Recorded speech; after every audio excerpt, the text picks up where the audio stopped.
Welcome back to Mohawk TV's 2012 Mohawk Council of Kahnawake elections coverage.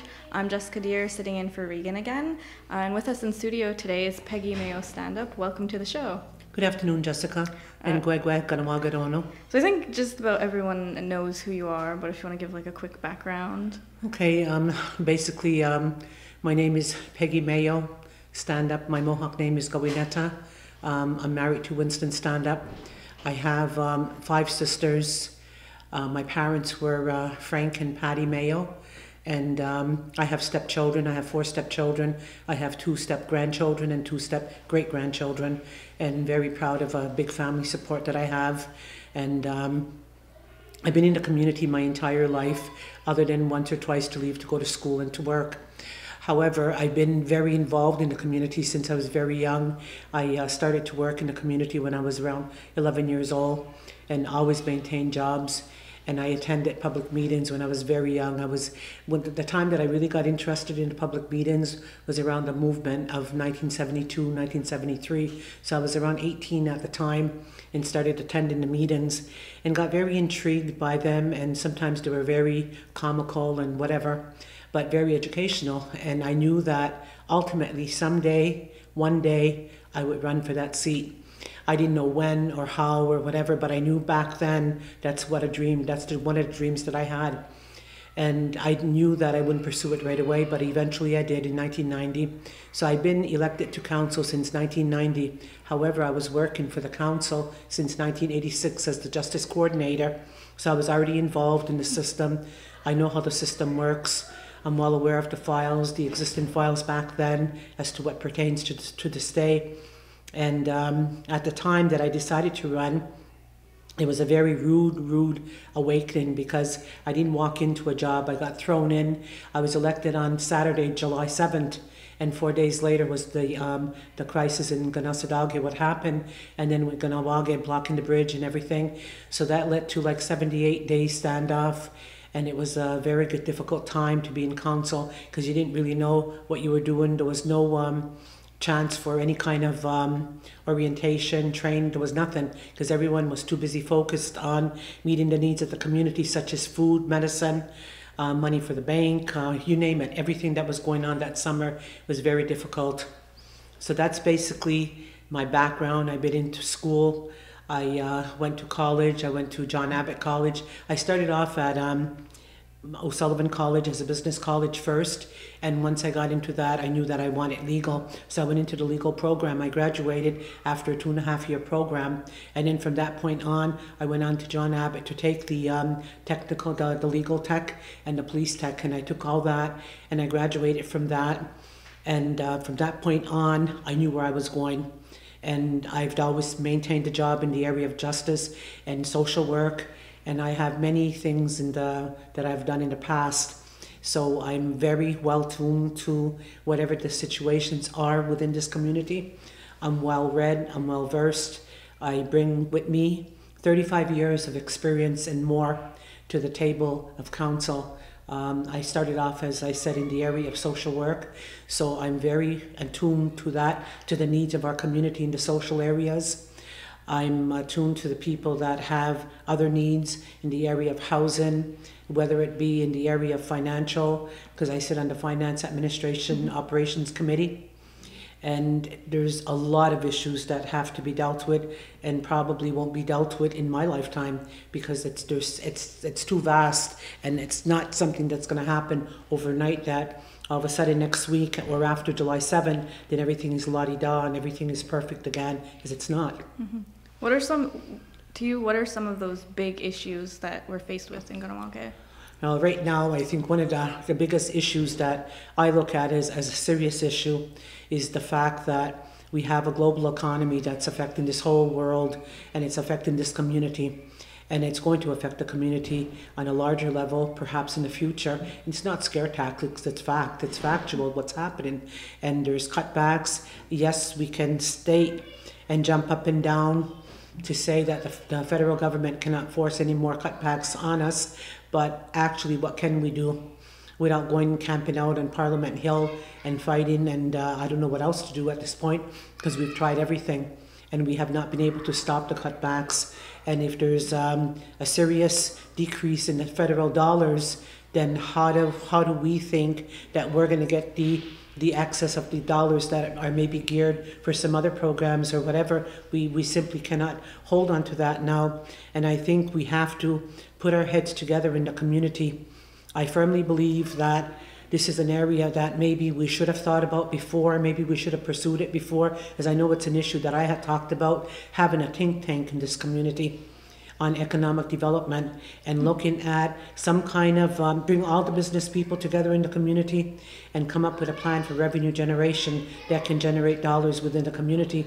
We all know that the proposed casino didn't work and it'll probably never work again. So as far as I'm concerned, that's a dead issue, and I hope it's buried 2,000 feet below and never to be heard of again.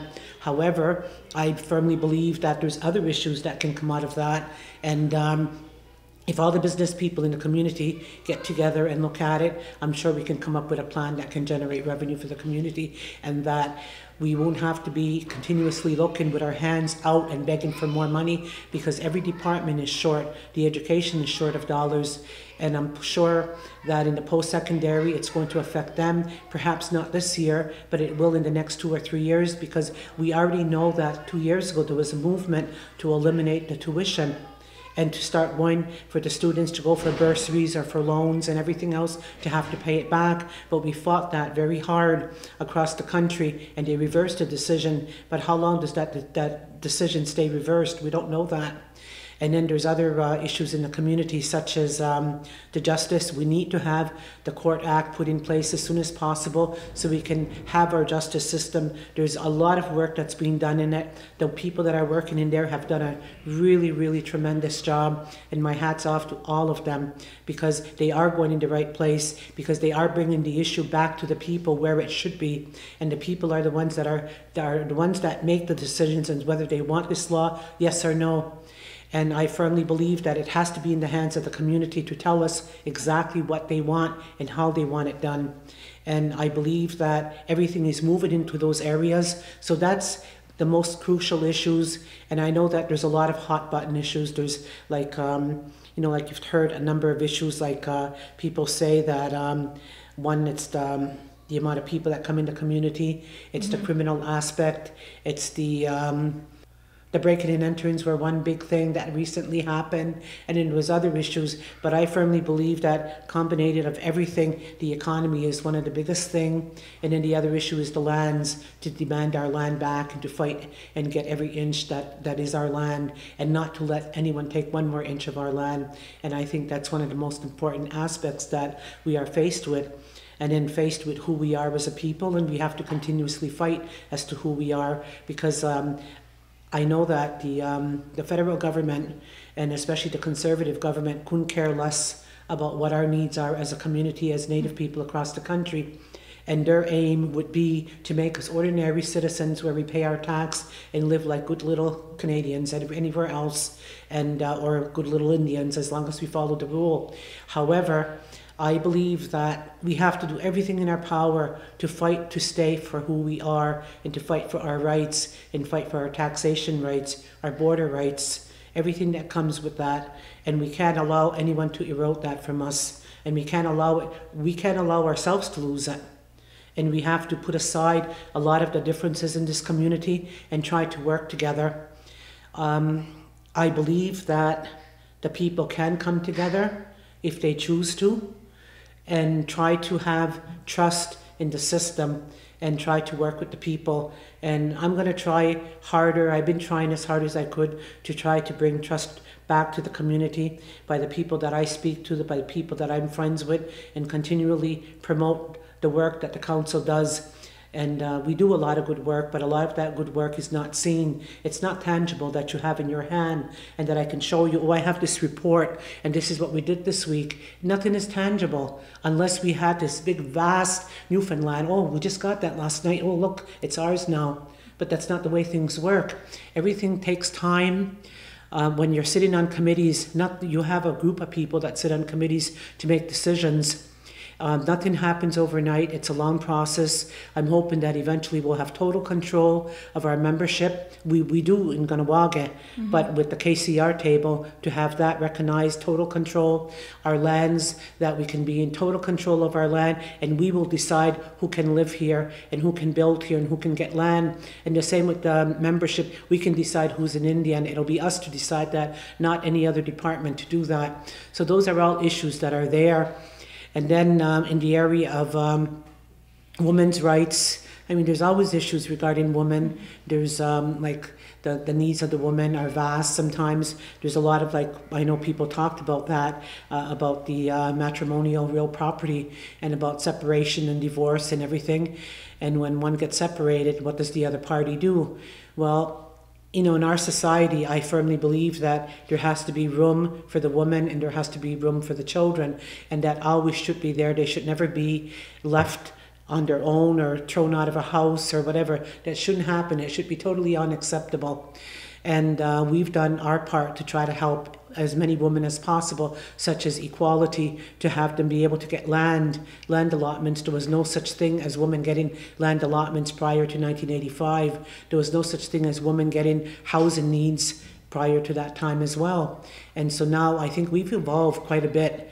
And also with the thing that I've challenged, and I've challenged it for a long time, that I fought, is in the area of people who are separated and divorced and do not support their children, and yet they work within the system.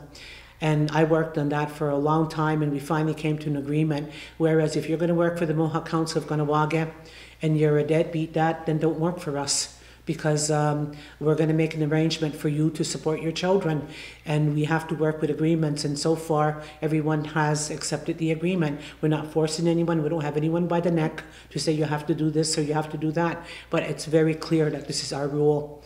So I'm very proud that I've been able to succeed with that. I worked on the issue of tobacco. I put a lot of work into that. And it's frustrating that we're no further ahead than what we were when I first went to them. I always knew basically that how it started. I knew that in 1985 that was a viable product in the community. I knew that ultimately it would be one of the number one source of economy, and it has become. And over the past number of years, they've provided over 600 jobs to this community. And in light of the issues that they're facing right now with the government intervention, police intervention, the new laws, they keep coming up. They come up with a new law every day to undermine the tobacco people. And I know that right now there's very few people that are employed. So obviously the people that are unemployed now has brought our rolls up for social assistance to almost double. And we're at a crisis ourselves now that if it goes higher, how are we going to be able to sustain it? It's almost impossible for us to sustain it on a continuing process. Like if it's not this year, next year, the year after, we have to do whatever we can. And I still hope and feel that there is room to regulate this industry. And because if without a law and without regulations, there's no way we can defend this law outside of Kahnawake. We can't defend it with the outside forces, the outside governments. I went directly to a task force and fought them face to face in Ottawa to say that, no, you're not going to tell me that this industry is illegal. No way. I say it's legal. Our community says it's legal, so who are you to come and tell us that it's an illegal entity? It's not, because we determine what is legal. So I've been very busy with that, and now not so much because of the fact that they no longer want council involvement in it. So luckily we still have our technicians, who is Trina Dybel-Jacobs, and she has done, Trina Dybel. She has done an excellent job. And my hat goes off to her because she's had to really, really work hard with the group of people. And they obviously don't want any council people involved, but that's okay too. As long as something is getting done, I'm happy with it. So we're already running out of time. Okay. Time flies. But would you like to add anything else? Well, basically what I can say is that to vote me would be voting for someone who has 35 years of experience in all aspects of the Mohawk Council of Kahnawake, of the files. I'm well aware of what has taken place from the 60s, 70s, 80s, right to where we are today. I have extensive knowledge in the area of justice, policing, social work, finance, I could even do secretarial if I have to. I could answer phones if I have to. I can cook, I can bake, I can do everything. So, but that's putting that aside, jokingly aside. But on a serious level, I firmly believe that the Mohawk Council of Kahnawake needs women there. And I'm hoping that more women get elected this year. And I would just like to make, before I say my honours, is just to say that my hat goes off to the people who have been legends that have been there for a number of years ago. That started off the late Myrtle Bush Williams, who just passed away. And then we had Mary Scott, we had Mary Cross, we had Annie White, we had Doris White, we had Ida Goodleaf, we had Tessie Goodleaf, we had Hazel Lazar. And in recent times when I was working, we had Arlene Jacobs worked with me. And in the recent term, I worked with Rhonda Kirby and with Gasanahawe, Sky Deer. And also now this term, like the upcoming election, there's 2 more women that are running, Christine Diome-Zachary and Gina Deer. So I'm hoping that the people out there consider, if you're going to vote for someone who's going to work for the community. And I know that listening to everyone last night, everyone has all good thoughts and everyone has a plan. So hopefully out of everyone, that the 12 people get to work for the community of Kahnawake. And with that, I just say that I'm grateful to the people who have elected me for the past 22 years. And it's been quite an experience, I'll tell you that. And I just say I'm grateful for it, and yawa go out to everyone, and looking forward to seeing you all on July 7th. All right. Yawa. Thank you very much for coming on the show. You're welcome. All right. So we have to take a quick commercial break. We'll be back with more of Mohawk TV's 2012 Mohawk Council of Kahnawake election coverage after this commercial break.